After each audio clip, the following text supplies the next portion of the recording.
ఆయన మంచి మనసుతోటి పాజిటివ్ దీంతో నోట్ తోటి ఆ మాట ఆయన అన్నారు. అది ఈరోజు మనం అందరం చవి చూస్తున్నాం. So thank you so much Raghavendra Rao గారు. అట్లాగే ఇంకొక పాజిటివ్ మనిషి, ఎప్పుడు ఇతని సక్సెస్ని హర్షించే మనిషి, సక్సెస్ కోరుకునే మనిషి, అలాగే నేనంటే ఒక అన్నయ్యలా ప్రేమ చూపించే వివి వినాయక్ కూడా ఈరోజు వచ్చాడు. అతను కూడా నాతో 2 సినిమాలు చేశాడు. చేసినప్పుడల్లా అతను మన షూటింగ్స్లో ఎంత ఉత్సాహంగా ఉంటాడో, ఎంత ఉత్సాహం మమ్మల్ని పరుస్తుంటాడో, అదే రకంగా అనిల్ రావిపూడి కూడాను మాస్ సినికి సంబంధించి అంత గ్రిప్పు, అంత పట్టు ఉన్న మనిషి. అండ్ రాఘవేంద్ర గారు ఎప్పుడు ఆర్టిస్టులు చాలా గుడ్ హ్యూమర్లో ఉంచుతారు, సరదాగా ఉంచుతారు. అండ్ మళ్ళీ ఈ రాఘవేంద్ర గారి సినిమా ఎప్పుడు ఎలా ఉంటుంది అనే విధంగా ఉంటుంది. ఆ రకంగా ఈ సినిమాలో ఆర్టిస్టులతో ఉండటం సరదాగా ఉండటం కానీ, అండ్ అరమరికి లేక ఉండటం కానీ, షూటింగ్ గ్యాప్లో తన జోకులతోటి వాళ్ళు నవ్వించడం కానీ, అంటే ప్రతిరోజు షూటింగ్ వెళ్ళే ముందు నాకు ఈ మధ్య సంవత్సరాల్లో 2 షూటింగ్స్ చాలా ఉత్సాహంగా వెళ్ళేవాడిని. ఒకటి 150 వినయ్ ఉన్నాడు, అతను షూటింగ్ చేయటం. ఆ తర్వాత అంతే ఉత్సాహంతో నేను వాల్టర్ వేరేకి వెళ్ళినప్పుడు బాబీ సినిమా కూడా అతను అంత గుడ్ హ్యూమర్లో ఉంచుతాడు, సరదాగా ఉంటుంది. వాళ్ళతో పని చేయడం అనేది ఒక పిక్నిక్ లాగా అంత ఎంజాయ్ చేసింది నేను ఈ సినిమాకి, మనశంకర వరప్రసాద్కి. ప్రతిరోజు షూటింగ్ వెళ్తుంటే మధ్యలో ఎక్కడ రోజు షూటింగ్ లేకపోతే ఇంట్లో మామూలుగా కూర్చుంటాం.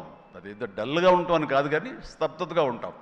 అండ్ అబ్బా మీరు షూటింగ్ వెళ్తేనే హుషారుగా ఉంటారు, ఇంట్లో ఉంటే ఏదోలా ఉంటుంది, ఏ షూటింగ్ లేదో త్వరగా పెట్టమని చెప్పండి అనిల్ని అని సురేఖ అంటుంటే నేను నిజంగా అంటుంది అదే చెప్పాను. లాస్ట్లో షూటింగ్ అయిపోయిన రోజున ఎలాంటి ఫీలింగ్ అంటే, ఒక స్కూల్ విడిచేసి వేరే చోటకి ఎడ్యుకేషన్ కోసం అందరూ విడిపోయి ఆయా ప్లేసెస్కి వెళ్ళిపోతాప్పుడు తెలియని బాధ, తీపి బాధ ఒకటి మనసులో ఇదిగా ఉంటుంది.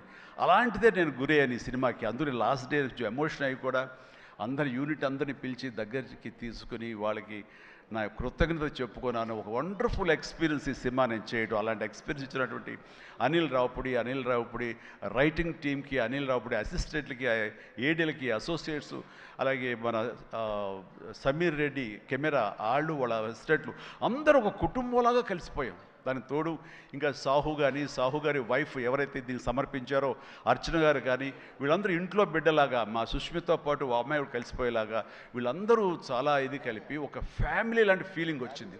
నేను ఎప్పుడు ఒకటి నమ్ముతాను, నాకు కానీ రాఘవేంద్ర గారు కానీ, నాకు కానీ కేఎస్ రామారావు కానీ, ఇలా చాలామందితోటి ఫ్యామిలీ అన్న ఫీలింగ్ వచ్చి డైరెక్టర్లకి, ఆర్టిస్టులకి, నిర్మాతకి ఒక మంచి గుడ్ రిలేషన్ ఉండి, గుడ్ ఎమోషన్ కనుక సినిమా ప్రాసెస్ అప్పుడు జరుగుతున్నప్పుడు ఉంటే కనుక దాని రిజల్ట్, దాని ఇంపాక్ట్ ఖచ్చితంగా సినిమా మీద ఉంటుంది. అది నేను అనుభవిస్తూ నా స్వయం అనుభూతో ఉన్నాను.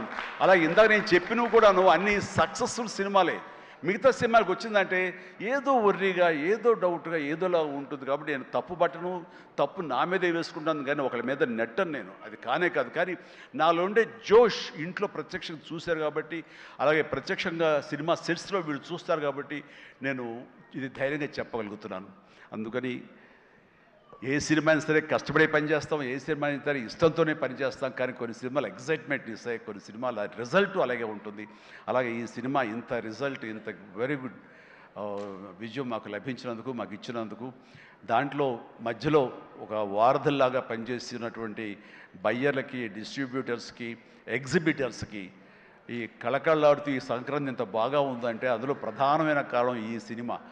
అందుకని ఈ సినిమాకు సంబంధించిన సంబంధం ఉన్న 50 మంది బయ్యర్లకి, వాళ్ళందరికీ కూడా నా హృదయపూర్వక ధన్యవాదాలు, అభినందనలు తెలియజేస్తాను. నేను ప్రీ రిలీజ్ ఫంక్షన్లో కోరుకున్నాను, అన్ని సినిమాలు బాగా ఆడాలి, అన్ని సినిమాలు కళకళలాడుతుండాలి, థియేటర్లకి జనం రావాలి అని అన్నందుకు నేను ఆ కోరిక మన్నించి ఏదో ఒకటి సినిమా, అర సినిమా కొంచెం అటు ఇటుగా ఉన్నా సరే దాదాపుగా అన్ని సినిమాలు ఈ సంక్రాంతిలో ప్రజలు ఆదరించారు, వాళ్ళన్నిటికీ సక్సెస్ కలగజేశారు. అవన్నీ కూడా మంచి ఆయా రేంజుల్లో వాళ్ళకి, ఆ హీరోలకి, ఆ నిర్మాతలకి, ఆ ప్రొడ్యూసర్లకి, డైరెక్టర్లకి, వాళ్ళందరూ కూడా అలాగే ఈ సక్సెస్ దొరికేందుకు ఇది వెరీ గుడ్ సంక్రాంతి, జీవితంలో మర్చిపోలేని సంక్రాంతి. ముఖ్యంగా ఏంది వెంకీ సంక్రాంతి అంటే అదిరిపోతుంది, సంక్రాంతి చూస్తావు అన్నట్లుగా అదే చూసాము, అదే అదిరిపోయింది సంక్రాంతి. Thank you. అండ్ ఇక ఈ సినిమాకు సంబంధించిన నా మిత్రుడు, నా సోదర సమానుడు, నా ఫ్యామిలీ ఫ్రెండ్, అన్ని రకాలుగా